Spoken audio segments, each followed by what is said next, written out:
Hey again, guys. Do you know what I like to do after I take my wife to the airport?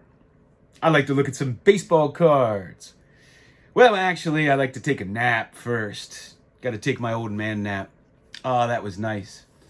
You know, I work so hard during the week that Saturdays sometimes I just want to be real lazy. So I had to take my wife to the airport because she's leaving me. Because last night she caught me sleeping with my new El Maestro card.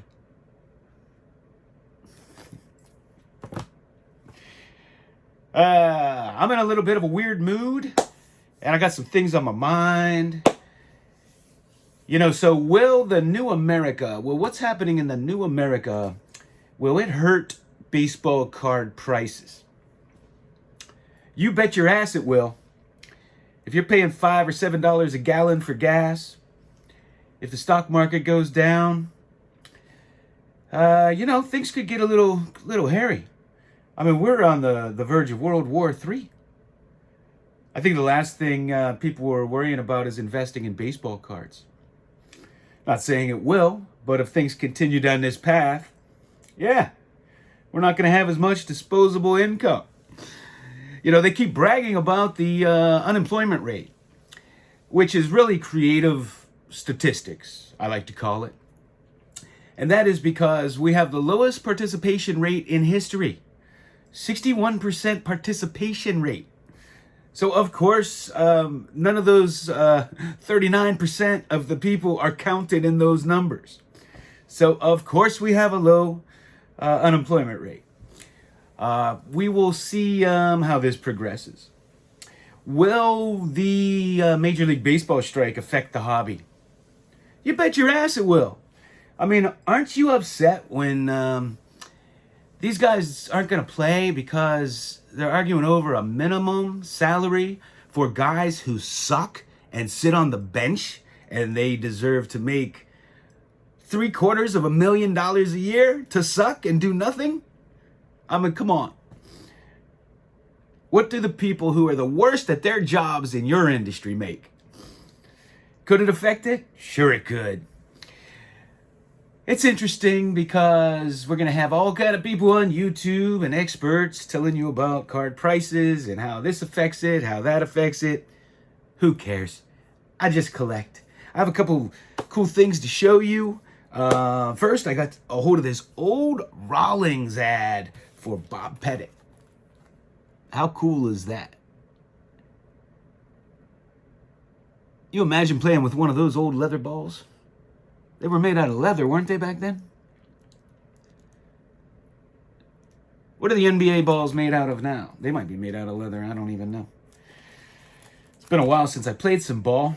The ones I grew up with were made out of rubber, and we played on a street with an old hoop somebody put up. So you'd hit that thing on the ground, it would fly a mile in the air. Those old rubber balls. They were like super balls. I got this 1972 Richie Zisk from the Puerto Rican League. How cool is this? And I've been looking for his bat because I collect bats back here of the lumber company for my Pirates.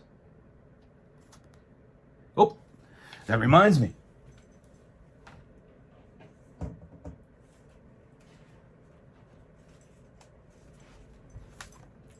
This is the lumber company, in case you didn't know.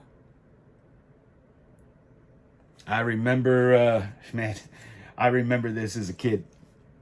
I also remember when in 1976, I believe, the bicentennial, I was a little kid, and they came out with all these crazy mix and match uniforms. They were so bright, and they had the stripes around the hat, and they would mix and match black and gold. And I remember when they first announced these uniforms and showed them, they had, it's vivid in my memory. I remember seeing 3 different players. I think one of them was Jim Rooker. I think I think one was Chuck Tanner, the manager. Actually, no. Chuck Tanner didn't come around until 77 or 78, after Danny Murtaugh unexpectedly passed away. Okay, I forget who they are. I guess it wasn't so vivid, but I remember three guys standing there with the different uniforms. I think Bill Robinson was one. I have his back here. Was a fan of his. Man, I'm just in a rambling mood today. All right, I got a 69 Topps decal. Hank Aaron. I picked up another Bond bread, and I got Enos Slaughter. Enos Country Slaughter. I get this cool Remar Baking. This is Cookie Lavagetto. He played for my Pirates. Pretty solid player. I got a Cons Leon Wagner. Beautiful colors on this. Cons Wieners. And I got a Cons Wieners Bob Bailey for my Pirates. Of course, he came up with my Pirates. He became better known on other teams.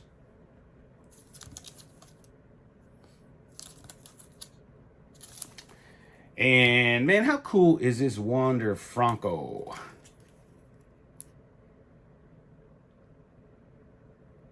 Had to get that one. Now, apparently, Wander Franco has 0 rookie cards.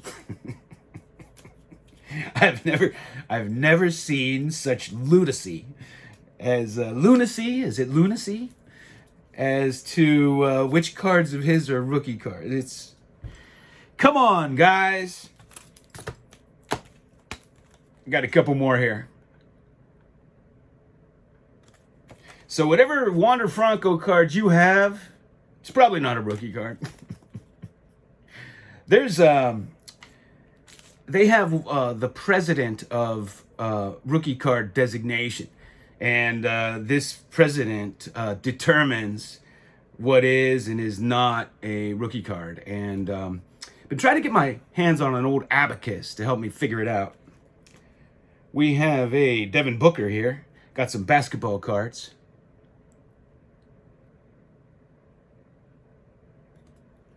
And this Steph Curry is really cool. Well, if you like America. I mean, you got the flag there and everything.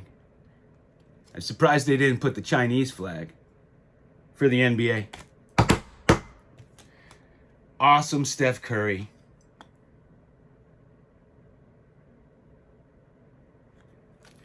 And I got one for Kyrie Irving, too. These bangs are cool. I like to put them in these because, you know, if you put them in a penny sleeve and then in a top loader, it kind of takes the shine out of them and they're not as clear, and I like to see them. Although they look nice in the magnetic one-touches. Of course, many of you will say they look great in a PSA slab, probably. And you know what? I mean, I really should send these all into grading. Because I'm not sure. Man, if they come back a 9, it's just going to ruin my life. Because I can tell the difference. I love the discos.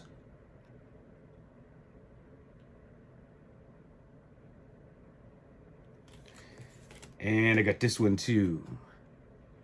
I think I have another one of these coming. Love the mosaics, man. Got a whole box over here. So these are some of the cards I picked up recently. I picked up some of these great cards I've been showing. These Negro League cards, Cuban cards. And I have a few more coming. And it is my prediction in the hobby that these will be the next thing to blow up. That's my prediction. Now that they have integrated the statistics and people are becoming more familiar with these players, I mean, these are still so undervalued. You're talking about some of the greatest players to ever live, and they sell for a teeny fraction of the Major League Baseball superstars. Now, it's impossible to ever know, how these guys would have done in the majors. But it's also naive to discount and say they wouldn't have been as good, But for us baseball fans, you know, I'm a fan of baseball, fan of the game, fan of the cards, whether it's a great Japanese player like Sada Haruo or El Maestro here. Come on. A great baseball player is a great baseball player. I mean, you know the softball pitcher, the king in his court. He used to strike out Major League Baseball players. Heck, Jenny Finch used to strike out Major League Baseball players. There was some woman that struck out Babe Ruth. I think Babe Ruth, Lou Gehrig, one other player. Three in a row. Struck Babe Ruth out on like 3 pitches.